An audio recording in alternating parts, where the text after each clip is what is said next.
बिस्मिल्लाहिर्रहमानिर्रहीम। अस्सलाम वालेकुम नादरीन, आप यूट्यूब चैनल देख रहे हैं। मैं इमरान खान हूँ। यहाँ बहुत बड़ी खबरें हैं और इमरान खान साहब ने जेल से बैठकर इस सिस्टम को एक मरतबा फिर शिकस्त देने का बंदोबस्त कर लिया है। देखिए, थोड़े दिन पहले इस सिस्टम को बहुत बुरी शिकस्त हुई है। इमरान खान साहब जेल से बैठकर बार बार बार बार जीत रहे हैं। मिसाल के तौर पर उन्होंने 8 फरवरी का इलेक्शन जीता। पूरा पाकिस्तान नहीं, पूरी दुनिया गवाहियां दे रही है। बल्कि जितने भी मुबस्सरीन थे या जितने लोग भी इलेक्शन के ऊपर गैर मुल्की मुबस्सरीन भी मौजूद थे, तमाम रिपोर्टों के मुताबिक पाकिस्तान तहरीक इंसाफ जो है वो सबसे बड़ी पार्टी है और पाकिस्तान तहरीक इंसाफ के मैंडेट पे डाका डाला गया है। ये पाकिस्तान में इमरान खान साहब के जो बदतरीन नाकदीन है ना, वो भी ये कहते हैं जनाब, क्योंकि एस्टेब्लिशमेंट नहीं चाहती थी, क्योंकि हालात बहुत इमरान खान साहब के लिए अच्छे नहीं थे, साजगार नहीं थे, फैसला हो चुका था, तो इसलिए इमरान खान साहब को हराया गया, अदरवाइज वो इलेक्शन जीतते हैं। ये सभी कहते हैं। उसी जीत को बरकरार रखने के लिए कभी हुकूमत एक काम करती है, कभी दूसरा करती है, कभी तीसरा करती है, कभी चौथा करती है, और लगातार वो मजबूर हुकूमत जो है वो अपनी मजबूरियों की वजह से कंप्रोमाइज करती चली जा रही है। दूसरी जानब इमरान खान साहब ने पहले एक शिकस्त दी, फिर उसके बाद दूसरी शिकस्त दी और फिर एक और शिकस्त दी जो बहुत बड़ी शिकस्त है, जो थोड़े दिन पहले हुई। हुकूमती इत्तेहाद ने आईनी तरमीम लाने का पूरा बंदोबस्त कर दिया। मजे की बात यह थी कि जो आईनी तरमीम लेकर आने वाले थे उनमें से किसी को यह पता नहीं था कि कौन सी आईनी तरमीम आ रही है। पीपल्स पार्टी को नहीं पता था कि तरमीम क्या हो रही है, PMLN को नहीं पता था कि तरमीम क्या हो रही है। वजीर कानून ने कहा कि मुझे मुसव्वदा अभी मिला है, जिन्होंने इसको बनाना था उन्हें भी नहीं पता था कि आईनी तरमीम क्या हो रही है। जितने MNAs हैं उनको भी नहीं पता था कि आईनी तरमीम क्या हो रही है। जितने सेनेटर्स हैं उनको भी नहीं पता था आईनी तरमीम क्या हो रही है। लेकिन इसके बावजूद वो बेचारे सारे मजबूर होकर आईनी तरमीम करने पहुंचे हुए थे। इस वक्त फिर इमरान खान साहब ने शिकस्त दी। एक तो मौलाना फजल रहमान साहब को कंट्रोल किया, उनकी पार्टी के लोगों ने जाकर बताया कि मौलाना साहब आपकी इतनी सियासत है, ये किस चक्कर में आप पड़ गए, और इसमें आपको साहबजादा हामिद रजा साहब को और असद कैसर साहब को, इन दो लोगों को आपको क्रेडिट देना पड़ेगा। कुछ लोग जो है वो मौलाना साहब की अपनी पार्टी में भी हैं और उन्होंने भी बड़ा जोर लगाया। उन्होंने बताया मौलाना साहब को कि मौलाना साहब पहले ही सियासत फारग हो गई है, ये करेंगे तो और फारग हो जाएगी। तो फिलहाल तो मौलाना साहब ने अपने आप को होल्ड कर दिया। एक तो मौलाना साहब को कामयाबी से पाकिस्तान तहरीक इंसाफ ने पीछे रखा इस कानून साजी से। दूसरा, उन्होंने अपने जितने भी बंदे ऐसे थे जो टूट सकते थे, इधर उधर हो सकते थे, उनको मैनेज करना शुरू किया। 3 बंदे पाकिस्तान तहरीक इंसाफ ने मैनेज किए और 2 बंदों के घर वाले मैनेज किए थे। हालांकि बंदे कुछ गायब भी हो गए थे, लेकिन इसके बावजूद पाकिस्तान तहरीक इंसाफ की जो मैनेजमेंट थी उसमें, और जो एक तफसीली ऑर्डर एक आया था, आपको पता वजाहती ऑर्डर आया था सुप्रीम कोर्ट ऑफ पाकिस्तान से, जस्टिस मंसूर अली शाह साहब जब वापस आए थे, 8 जजेस ने लिख के वजाहती ऑर्डर भी एक दिया था, और उस मामले के बाद एकदम गेम उलट गई।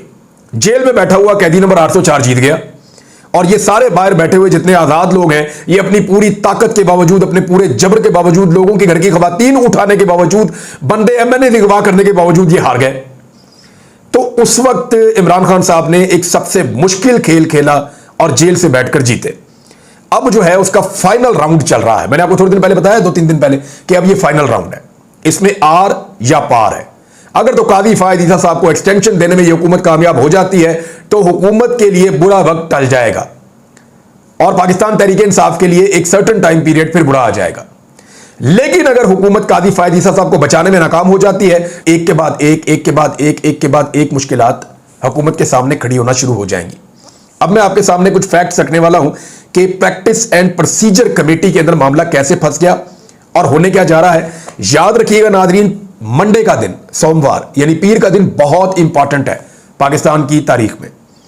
पीर के दिन जो है वो 30 तारीख है और 30 तारीख को जो है काजी साहब ने वो केस लगाया हुआ है जिसमें उन्होंने अपने साथ जस्टिस मुनीब अख्तर साहब को बिठाया हुआ है बेंच में। अच्छा, ये जो बेंच बना है ये नई प्रैक्टिस एंड प्रोसीजर कमेटी ने बनाया है। जरा थोड़ा सा मैं चाहूंगा जो नए सुनने वाले हैं या जिन लोगों को इसका आइडिया नहीं था, जरा थोड़ा सा गौर से सुने, आपको एक बड़ी बारीक चीज मैं समझा रहा हूं। ये जो एक लफ्ज होता है मास्टर ऑफ रोस्टर, ये एक्चुअली चीफ जस्टिस की उस ताकत को कहते हैं जिस ताकत के तहत चीफ जस्टिस केसेस असाइन करता है जजों को। यानी आप, ये जज ये केस सुनेगा, ये जज ये केस सुनेगा, ये जज ये केस सुनेगा। ये जो ताकत होती है चीफ जस्टिस की, इसको मास्टर ऑफ रोस्टर कहते हैं। या ये बेंच मैं ये बनाऊंगा, इतने जजों का ये बेंच बना दिया, इतने जजों का ये बेंच बना दिया, इतने जजों का ये बेंच बना दिया, ये जजेस यहां बैठेंगे और ये जजेस ये वाले केसेस सुनेंगे। ये मास्टर ऑफ रोस्टर है। इसके ऊपर तनकीद करते थे काजी साहब भी और सारी पॉलिटिकल पार्टीज भी, जब काजी साहब चीफ जस्टिस ऑफ पाकिस्तान नहीं थे। तो अप्रैल 2023 में जब कादी साहब चीफ जस्टिस नहीं थे, जब उमर अता बंदयाल साहब चीफ जस्टिस थे, तो उस वक्त एक एक्ट लेकर आई उस वक्त की सरकार। कौन सी सरकार? पीडीएम की सरकार। पीडीएम की सरकार एक एक्ट लेकर आई जिसका नाम दिया गया practice and procedure act. Bill लेकर आई, उसके ऊपर उन्होंने एक्ट बनाया और फिर कुछ पावर्स जो थी चीफ जस्टिस से लेकर डिवाइड कर दी और पूरे पाकिस्तान में बहुत वाहवाकारी हुई। वकला बहुत खुश हुए। उन्होंने कहा ठीक है जी, चीफ जस्टिस से ताकत लेकर आपने तकसीम कर दी, अब इंसाफ हुआ करेगा। जो 3 सीनियर जजेस हैं उनकी कमेटी बैठेगी, प्रैक्टिस एंड प्रोसीजर कमेटी, वो बैठेगी, वो बेंचेस बनाएगी और वही फैसला करेगी कि कौन से जजेस कौन सा केस सुनेंगे।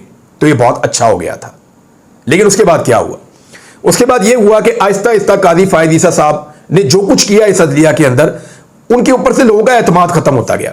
जो आने वाले 2 चीफ जस्टिस हैं, जैसा कि जस्टिस मंसूर अली शाह साहब, जैसा कि जस्टिस मुनीब अख्तर साहब, इनके साथ कादी फायद ईसा साहब के मामला बिगड़ना शुरू हो गए और ऐसा लगता था कि अदालत के अंदर भी माहौल ऐसा ही है कि कादी साहब काबिलियत की अगर बात करें तो जितने भी जर्नलिस्ट हैं वो ये कहते हैं कि ये दोनों जज साहिबान इस अदालत के अंदर काबिल तरीन जज साहिबान हैं। इनके पास नॉलेज का भंडार है और ये ज़ेहनी सलाहियतों से माला माल है। ये बड़े कमाल जजेस हैं। इनके बारे में ये दावा है जो रिपोर्टर्स करते हैं, जर्नलिस्ट करते हैं। अब कादी फायद ईसा साहब ने मास्टर ऑफ द रोस्टर की ताकत दोबारा लेने की कोशिश की, यानी ताकत मुझे मिल जाए दोबारा, तो हुकूमत ने चंद घंटों के अंदर practice and procedure bill he change कर दिया कि जनाब कादी साहब एक इनमें से आप जज रख लें, एक अपनी मर्जी से नीचे से आप ले आए। तो इस तरह यहां पे 3 जज हो जाएंगे। 3 में से 2 कादी साहब आपके होंगे, तो आप जो मर्जी कमेटी बना दें, जो मर्जी बेंच बना दें, जो मर्जी फैसला कर दें, जिस मर्जी जज के पास जो सा मर्जी केस लगा दें। यह तरमीम की गई है ऑर्डिनेंस के अंदर। और ऑर्डिनेंस तब तक नहीं आ सकता जब तक कि कोई इमरजेंसी ना हो। कोई इमरजेंसी नहीं थी, तो कादी साहब को यह करके दिया गया और चंद घंटों के अंदर कादी साहब ने जस्टिस मुनीब अख्तर साहब को निकाल के जस्टिस अमीनुद्दीन साहब को लगा दिया। अब इसके ऊपर जो है वो सीनियर जजेस को एतराज हो गया है। अब मंडे वाला दिन क्यों इतना इंपॉर्टेंट है, यह बात मैं आपको बताने जा रहा था। मंडे को जनाब, क्योंकि अब प्रैक्टिस एंड प्रोसीजर कमेटी जो होती है, इस वक्त जो कमेटी बनी हुई है उस पर जस्टिस मुनीब अख्तर साहब को क्योंकि निकाल दिया गया है और जस्टिस मंसूर अली शाह साहब उसमें से खुद बाहर हो गए हैं, तो अब कादी साहब और कादी साहब के एक पसंदीदा जज, ये 2 लोग उसके अंदर मौजूद हैं। तो ये 2 लोग अब फैसला करेंगे कि अगले हफ्ते के लिए, मंडे और ट्यूसडे और वेडनेसडे, यानी अगले पूरे हफ्ते के लिए कौन से जजेस कौन से केसेस सुनेंगे, कौन कौन से बेंचेस बनेंगे और कौन सा जज कौन सा केस कहां पे लगेगा। ये सारा इन्होंने अब करना है मिलकर। अब ये कादी साहब जो फैसला करेंगे होना तो वही है। अब इस मामले में अभी तक इन्होंने 2 बेंच बनाए हैं जो मेरी इत्तला के मुताबिक है। एक तो इन्होंने बनाया जो 30th को केस सुनेगा वो भी मंडे को लगेगा, और एक और है, 1-2 लगाए। बाकी जो रूटीन के बहुत सारे केसेस होते हैं, क्योंकि एक एक बेंच के सामने 10-10 केसेस लगने होते हैं, एक एक जज को 10-10 केसेस रोजाना के सुनने होते हैं, या बाद को ज्यादा भी बाद को कम भी। तो जब इतनी ज्यादा तादाद में जजेस केसेस सुनते हैं तो वो लाजमी बात है कि जब ये कमेटी बनाएगी, रोस्टर जब बनाएगी केसेस का सारा तफसीलात और बेंचेस, तो यही 2 लोग मिलकर बनाएंगे। अब कादी साहब के पास अक्सरियत नहीं है सुप्रीम कोर्ट ऑफ पाकिस्तान में। अगर मंडे को जजेस रिएक्ट कर गए, यानी जजेस ने इस कमेटी के फैसलों के मुताबिक बेंचेस में बैठने से इनकार कर दिया, मैं अगर का लफ्ज इस्तेमाल कर रहा हूं, और इसके इम्कानात का लोग इजहार भी कर रहे हैं कि मुमकिन है कि यह हो जाए, तो इसलिए मंडे का दिन बहुत इंपॉर्टेंट है।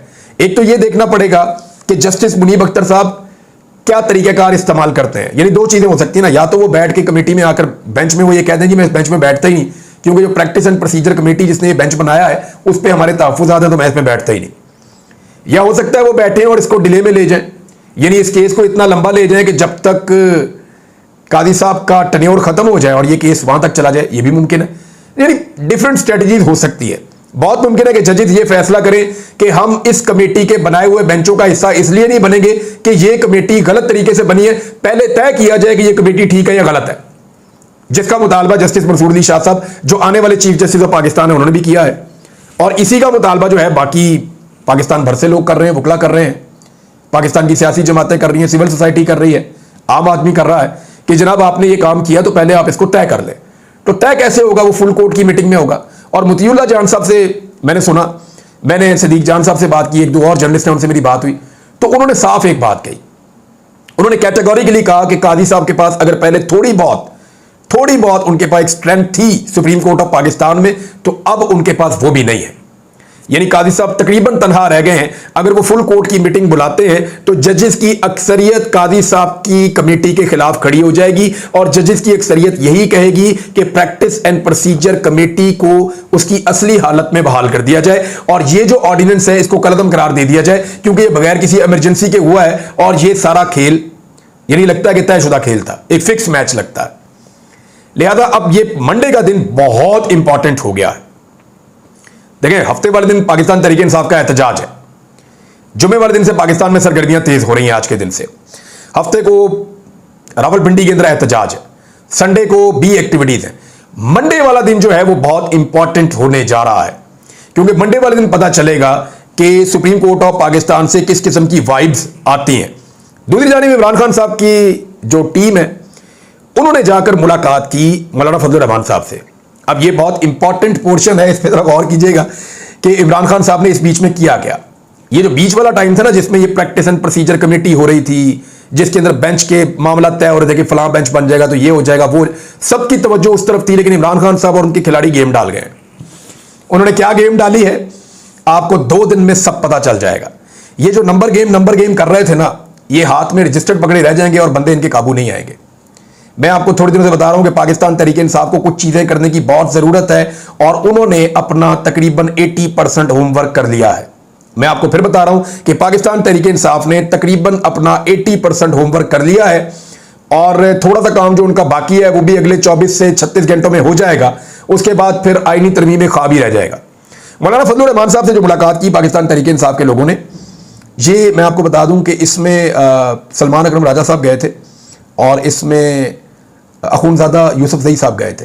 और ये अखूनज़ादा यूसुफ ज़ई साहब का नाम आपने याद रखना है इसलिए कि ये एक अनसंग हीरो की तरह है इस आईनी तरमीम के खिलाफ। यानी ये जो आइन के ऊपर हमला होने जा रहा था, इसको रोकने के अंदर जिन लोगों ने बहुत बड़ा काम किया, मैं फ्यूचर में आपको कुछ नाम बताऊंगा, अभी अगर मैं आपको बताऊंगा तो वो एक्सपोज हो जाएंगे। लेकिन उनमें एक नाम अखूनज़ादा यूसुफ ज़ई साहब का भी है, जिन्होंने मौलाना फजल रहमान साहब के एंड के ऊपर बहुत काम किया अपनी जमात की जानिब से। और अखूनज़ादा यूसुफ ज़ई साहब जो हैं वो भी मुलाकात में मौजूद थे और इसमें जो है सलमान अकरम राजा साहब थे और हामिद रज़ा काज़मी साहब थे। तो इन दोनों ने मुलाकात की है और मेरी इत्तला के मुताबिक मौलाना फजल रहमान साहब ने कहा कि जी इन्होंने जाके बताया कि एक्चुअली मौलाना साहब जो आईनी तरमीम की हमें समझ आई है ना, वो एक्चुअली हमें विक्टिमाइज करना चाह रहे हैं, इमरान खान को मिलिट्री कोर्ट में भेजना चाह रहे हैं और इसके असरात बड़े दूर रस होंगे। ये कल को सारी पॉलिटिकल पार्टीज को भुगतना पड़ेगा। कौन कौन सी चीजें कैसे कैसे करने की कोशिश की जा रही थी, वो सारे नुकात इन्होंने कानूनी सामने रखे मौलाना साहब के। तो मौलाना साहब ने जो एक वाज़ेह बात कही और उन्होंने, मेरी मौलाना साहब की ये खूबी तो है, वो एक जुमले के अंदर उन्होंने सारी बात जो है वो सामने रख दी। मौलाना साहब ने कहा जी मैं अपना कंधा फराहम नहीं करूंगा, यानी हुकूमत को इस गलत काम के लिए मैं अपना कंधा फराहम नहीं करूंगा। और फिर उसके बाद एक और फैसला हुआ, वो ये हुआ कि पाकिस्तान तहरीक इंसाफ और फजल रहमान साहब की पार्टी मिलकर जो है वो एक मुसव्वदा तैयार कर ले। अब ये मुसव्वदा तैयार करने में कितना टाइम लगेगा? जब जेयूआई के लोगों से रब्ता हुआ तो उन्होंने कहा जी कि कामरान मुर्तज़ा साहब से, एक जर्नलिस्ट है, उन्होंने रब्ता किया, मेरी उनसे बात हुई जुबैर अली खान साहब से, तो उन्होंने कहा जी कि इसके ऊपर तो फिर 1-1.5 माह भी लग सकता है। यानी ये जो कादी साहब की रिटायरमेंट है इसके बाद तक पाकिस्तान तहरीक इंसाफ और फजल रहमान साहब जो है मुसव्वदा तैयार कर रहे होंगे। और मेरा नहीं ख्याल कि ये दोनों जमातें चाहेंगी कि ये जो इस वक्त असेंबली मौजूद है जाली फार्म 47 वाली, इसके जरिए से कोई आईनी तरमीम लाई जाए। हाँ ठीक है, आईनी तरमीम के ऊपर काम कर दें, लेकिन जब मैंडेट वाली हुकूमत आ जाए तो फिर मिलकर आईनी तरमीम भी लाई जा सकती है, जो चीजें जरूरी हैं उनके हवाले से। अच्छा, कादी फायदी साहब को ये जो है वो बुरा लगा कि जस्टिस मंसूर अली शाह साहब ने खत लिखा और वो खत लोगों तक पहुंच गया। तो 4 खतूत लिखे थे कादी फायदी साहब ने जस्टिस बंदयाल साहब के दौर में और वो लोगों तक पहुंच जाते थे। और कादी फायदी साहब ने बेंच के हवाले से भी ये खबर आई कि उन्होंने बैठने से इनकार कर दिया। मैं उन दिनों में अगवा था नाज़रीन, मुझे ज़्यादा चीज़ों का पता नहीं है, याद नहीं है। यानी मैं तो खबर ही नहीं आती थी ना, मेरे पास ना टीवी था, ना अखबार था, ना कोई और, मुझे तो ये भी नहीं पता था दिन है रात है, कुछ समझ नहीं आती थी, बाहर क्या चल रहा है मुझे कुछ पता नहीं, दुनिया में क्या हो रहा है। तो उस वक्त की जब कोई खबर आती है तो मुझे ज़रा थोड़ी सी तहकीक करनी पड़ती है, चीज़ें देखनी पड़ती हैं। तो मैं कुछ खबरें पुरानी पढ़ रहा था तो उसमें पता चला कि कादी साहब ने ये सारी चीज़ें की हुई हैं जो आज उन्हें बुरी लग रही हैं। लेकिन 30 सितंबर जो है वो कादी साहब के लिए और पाकिस्तान के लिए और पाकिस्तान सुप्रीम कोर्ट के लिए ये एक बहुत इंपॉर्टेंट दिन है और फुल कोर्ट के अलावा कोई ऑप्शन बचेगा नहीं। और अगर फुल कोर्ट में जाते हैं तो वहां पे कादी साहब के पास अक्सरियत मौजूद नहीं होगी। नाज़रीन, पाकिस्तान तहरीक इंसाफ ने नया सेक्रेटरी इत्तलात जो है वो नॉमिनेट कर दिया है शेख वकास अकरम साहब को। ये एक बड़ा ठीक डिसीजन है। शेख साहब ने जब वो बने तो उसके बाद उन्होंने एक ट्वीट किया, और ट्वीट के अंदर एक जख्मी मुक्का है जिसके ऊपर पाकिस्तान तहरीक इंसाफ का जो है वो बैंड लिपटा हुआ है, उनका झंडा लिपटा हुआ है, और जख्मी मुक्का है जिसको उन्होंने ऊपर उठाया। तो ये एक उनकी तरफ से खामोश पैगाम है कि जनाब बहुत मार खाई हुई है लेकिन इसके बावजूद खड़े हैं, बहुत तकलीफ बर्दाश्त की हुई है, जख्मी है, लेकिन इसके बावजूद हारे नहीं हैं, अभी भी खड़े और मैदान में खड़े हैं। तो ये जो है वो शेख वकास अकरम साहब हैं। ये टॉक शोज के अंदर आपने अक्सर सुना होगा, बहुत दबंग आदमी है, दलेर आदमी है, खुलकर बात करते हैं, बयानिया बनाना जानते हैं, बयानिया को फैलाना जानते हैं, अवामी ज़बान में बात करना जानते हैं। सबसे इंपॉर्टेंट ये है। रऊफ हसन साहब जो है वो किसी तारुफ के मोहताज भी नहीं है, बहुत पढ़े लिखे आदमी हैं, बड़े ज़बरदस्त सियासतदान हैं, थिंक टैंक किस्म की उनकी पर्सनैलिटी है, तो उनको उधर ही थिंक टैंक के अंदर लगाया गया पाकिस्तान तहरीक इंसाफ के, और उनकी बड़ी कंट्रीब्यूशन है पाकिस्तान तहरीक इंसाफ के लिए, उन्होंने बड़ी तकालीफ बर्दाश्त की हैं। लेकिन उनका जो बोलने का अंदाज़ा वो बहुत पढ़ा लिखा और आम आदमी वाला थोड़ा सा टच नहीं है। लेकिन यहाँ पे जो है वो बहुत आम आदमी वाला टच है, बड़े झटके से आदमी है, और जिसे कहते हैं ना जना, वो शेख वकास अकरम।